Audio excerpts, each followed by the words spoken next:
السلام علیکم دوستو۔ دنیا میں کئی کتابیں لکھی گئی مگر ایک ایسی کتاب بھی ہے جسے لوگ شیطان کی بائبل کہتے ہیں۔ ایک ایسی کتاب جس کے بارے میں کہا جاتا ہے کہ اسے انسان نے نہیں خود شیطان نے لکھا ہے۔ یہ ہے کوڈیکس گائیگز، دنیا کی سب سے بڑی، سب سے پراسرار اور شاید سب سے خطرناک کتاب۔ کہانی شروع ہوتی ہے 13ویں صدی کے آغاز میں یورپ کے ایک چھوٹے سے علاقے بوہیمیا میں ایک قدیم بنیڈ کیٹن خانقاہ کے راہب ہرمن نے اپنی مذہبی وعدے توڑ دیے تھے۔ سزا سنائی گئی زندہ دیواروں میں چن جانے کی، مگر موت سے پہلے اس نے وعدہ کیا کہ وہ ایک ایسی کتاب لکھے گا جس میں پورا انسانی علم جمع ہوگا، مذہب، تاریخ، جادو، روحانیت، سب کچھ۔ رات گزرتی گئی، قلم رکتا گیا، راہب جان گیا کہ یہ کام زندگی میں ممکن نہیں، اور تب اس نے خدا کو نہیں شیطان کو پکارا۔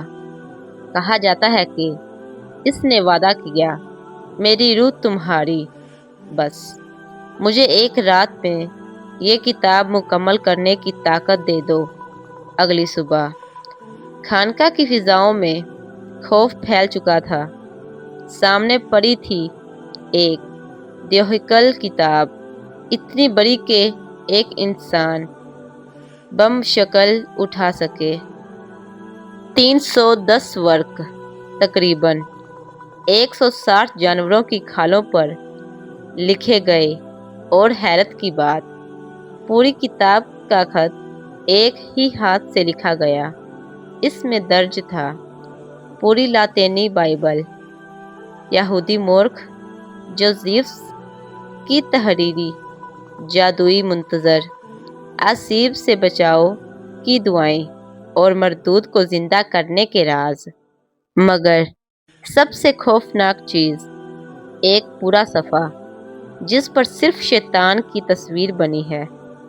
وہ تصویر ایک دیو جیسا چہرہ، 2 سینگ اور ایک پراسرار مسکراہٹ۔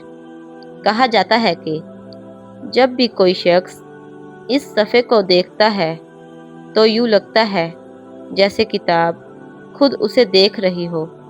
آج یہ کتاب سویڈن کے نیشنل لائبریری اسٹاک ہوم میں محفوظ ہے، شیشے کے خاص کیبن میں بند، جہاں دن رات روشنی اس پر پڑتی ہے۔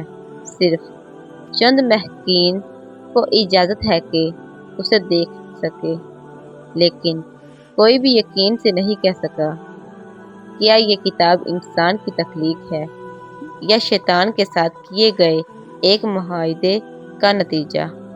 تو دوستو، شاید یہ صرف ایک کہانی ہو، یا شاید نہیں، کیونکہ آج بھی جب آپ کوڈیکس گائیگز کو دیکھتے ہیں تو یوں لگتا ہے کہ جیسے وہ کتاب بھی آپ کو واپس گھور رہی ہو۔